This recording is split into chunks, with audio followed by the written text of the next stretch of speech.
today to talk about sexual violence and the reality and multitude of experiences survivors have. We are a diverse group. We come from all racial backgrounds, languages, ages, genders, abilities, sexual and gender identities, religious and family backgrounds. We are women, men, and trans people you know, and we experience the impact of sexual violence in many different ways. The culture of rape we live in perpetuates the ideas that survivors somehow asked for the violence they experienced.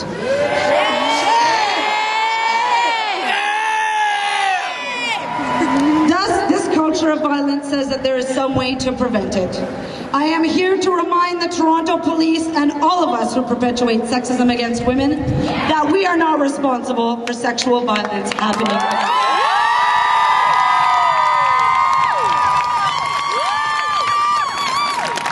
We are women, and if we could prevent rape, we would.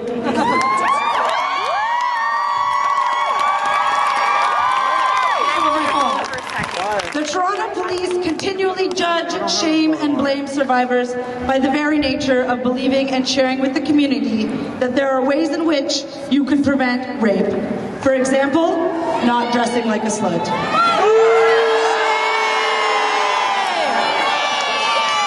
As we already know, no matter what you wear, what your identities are, who you are, or where you are, there is a chance of experiencing sexual assault. Many survivors have reported to me that the Toronto Police, when they went to the Toronto Police, that they were not believed. I recently spoke to a woman who reported her known attacker to the police, and they replied that they would not be pressing charges because she had let the rapist into her home. Plain and simple, survivors are continually blamed for the violence perpetrated against us. We know that when it comes to sexual assault and domestic violence, that Toronto Police have been known to seek out non-status women instead of regarding their claims of abuse as real and thus charging the perpetrator, but instead detaining and deporting these women and children. A national statistic reads, only 6% of sexual assaults are ever reported to the police. That means that 94% of women do not report to the police. This happens for a number of reasons, but one I commonly hear from survivors is, when I did go to the police, they didn't believe me. And the police wonder why the other 94% are scared to talk to the police.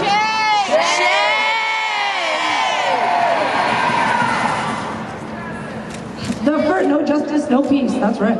The first person who comes under investigation when a claim of sexual assault is made is the first witness of the crime, the survivor, or as the police like to call them, the victim. Her credibility as a witness comes under the microscope. Her sexual history, her mental health, her medical history, her presentation, her actions on the night in question, and even what she wore, as we can clearly see in Toronto and Manitoba.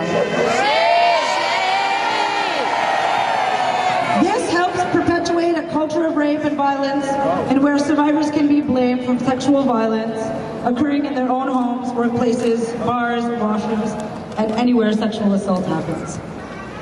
Yeah. No more! The Toronto Crisis Center Multicultural Women Against Rape has participated in many police trainings over the years. Is this the sum total of our work? That the Toronto Police maintain that quote-unquote sluts get raped and that survivors are not the experts of our own lives, despite what we have shared with them in multiple trainings.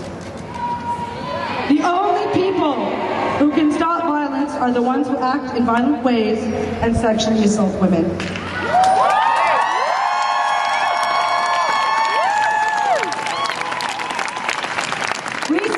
Toronto police officer Brandon Fraser, 24 years of age, was charged with 2 counts of sexual assault. I asked the Toronto police, is there some way you could have prevented this? Thank you for listening. Should not have to be here today.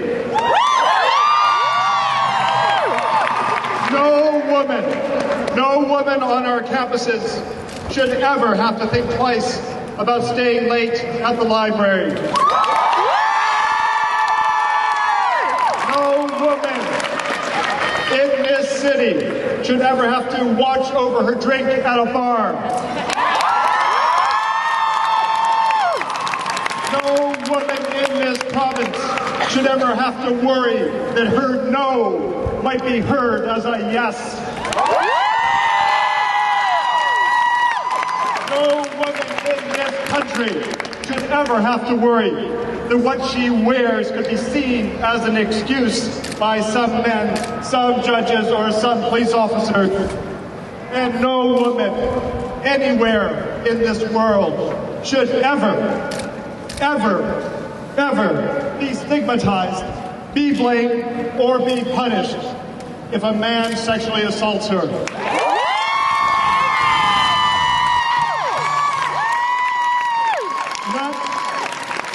Let us all be clear. Saying that what a woman wears is an invitation to be sexually assaulted is like saying that a bank is inviting people to rob it because they have so much money lying around.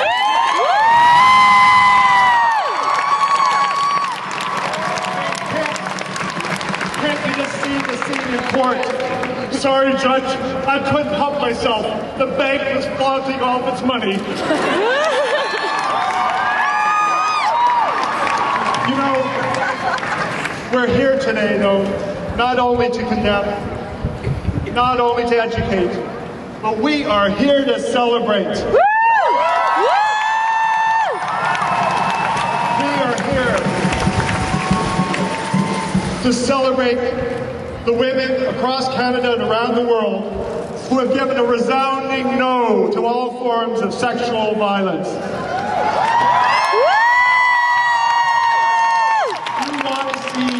You want to see heroism? We just look at the leadership of women pushing for legal reform. And if we go back in Canada, 20 years ago, led to laws that clearly said no means no and it takes yes to mean yes.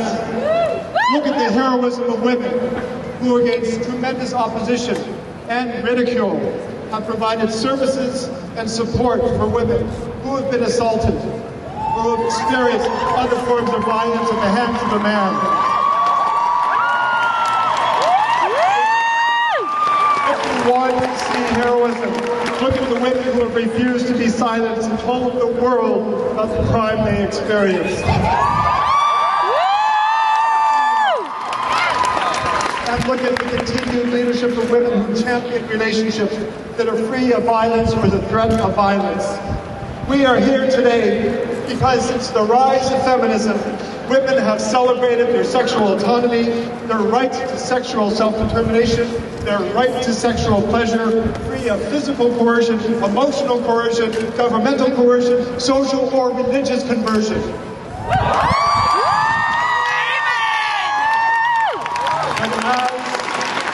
But as you know, we do have a terrible problem here in Canada of dating violence, of different forms of sexual violence and assault. But here's the interesting thing. Escort services and prostitution. Men, the majority of men in Canada never commit sexual assault. But the majority of us have been silent.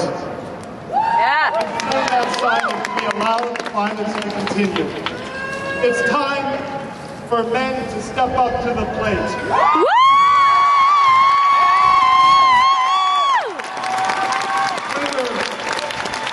On our campuses, in our workplaces, in our families, in our places of worship, in the halls of government, and yes, in our police forces, it's time for men to speak out, to look at our attitude,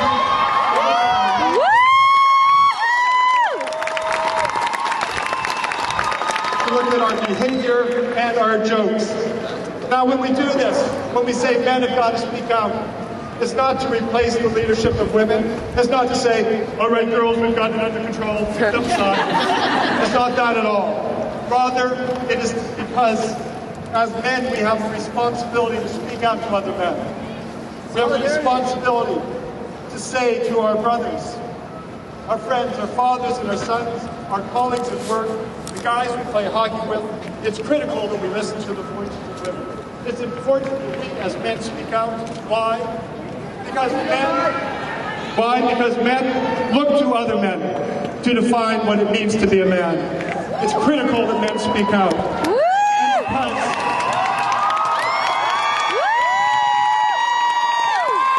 Because men still have disproportionate power in those halls of government and our places of work and worship, men damn well better be speaking out. One more reason why we're here to celebrate. Because as a man, I am thrilled to see so many of my brothers here today.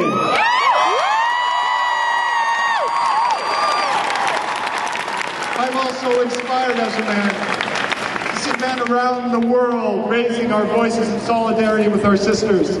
Off and on over the last few years, I've been working in Turkey, including with police officers there. And I am inspired that a group of police officers have now taken on themselves, with the support of the UN and their government, to train every last police officer in Turkey about their responsibilities, their personal responsibilities to end violence against women. We need, as we speak out, to always get beyond the generalities. We can and must give clear messages to our brothers about what is and what isn't consent. You know, it's easy. It's easy for 99% of men to speak out in horror if they hear about a guy using a date rape drug. But I'll tell you what's harder. What's harder is that gray area. That gray area. And that's why I know when I speak on college campuses, what I'm always speaking about is how a guy knows if he's got consent or not, how he asks for it, how he expresses what he wants to do and doesn't want to do, when we can give and when we can't give informed consent. We've got to talk about those issues.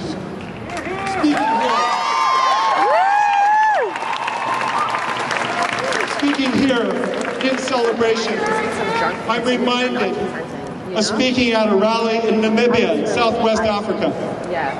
It was outside the Parliament of Namibia.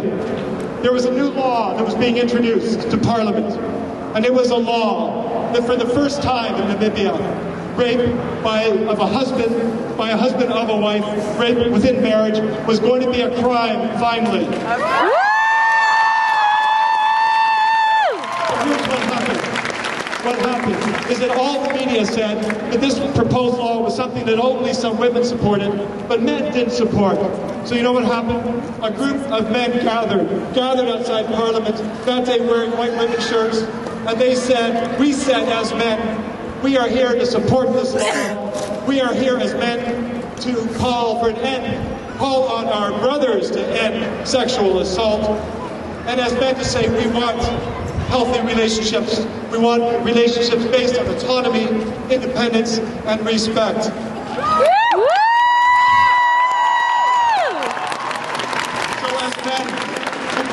Respect, as men who believe in equality, as men who believe full human liberation. Some of us are here today, standing at the side of our sisters, and we say, for too long, women have stood alone. It's high time that men stand as allies at your side.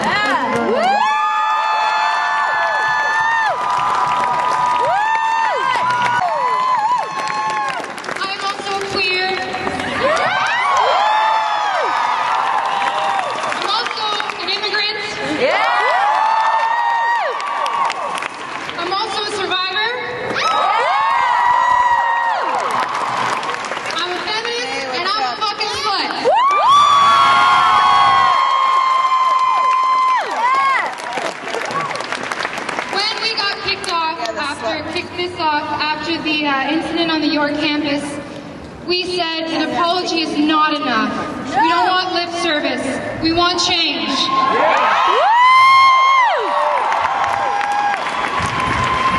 And so on this idea of an apology is not enough, we recognize that this is not, as our speakers have said, one bad apple. Some people have said, you know, move on, he apologized. Yeah, and we're not there yet. Too many people keep saying they've been re-victimized if they even dare choose to access our protective services.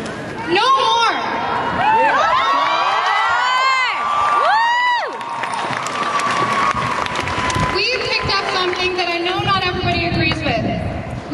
open dialogue with the police force because we were calling foul on them and telling them how terribly they're doing.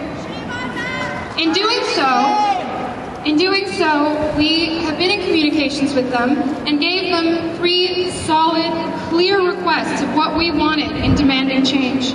It covered better education and training, which Jane Doe spoke to very clearly. It covered using third-party and external party resources to evaluate what they're doing and give them recommendations that will and should be put into place. And it covered better outreach, starting at younger ages, covering more communities, and to do better, to create the message of how to get consent and how not to commit assault, not how to not be assaulted.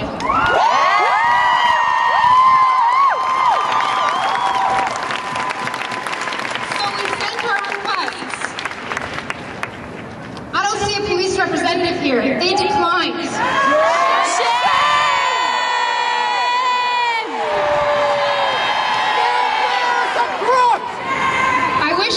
Shocked than I was, but you know what? At this point in time, I think that there are some great people out there who happen to be on the police force, but the system is telling us they're not here today to commit, that they need to do better and to commit to any of our requests. In their response to us, they told us about the trainings and the outreaches and the programs they're doing. They did not speak to a single one of our requests.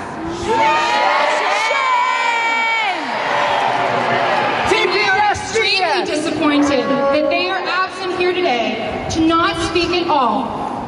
They're telling us what they think. Where are they? So we are saying the blame needs to be put where it is deserved and nowhere else. And this has been described to me by a friend as the little rally that could. Look what Slutwalk has become.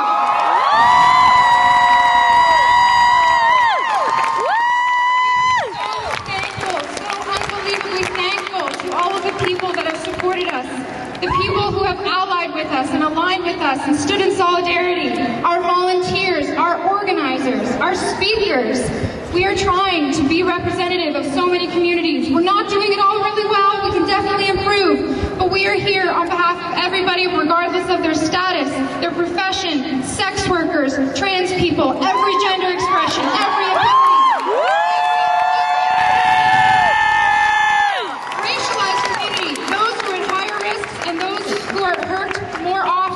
We are trying to be here to form together because the best thing to do is join together and be unified. Thank you so much for being here today. We are Slut and we are allies. And as a Slut, the only thing I'm asking for is consent.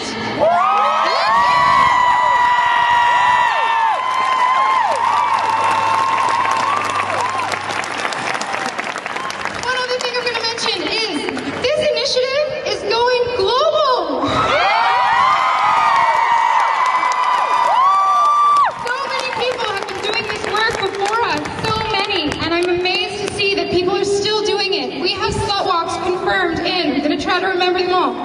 Sackville, New Brunswick.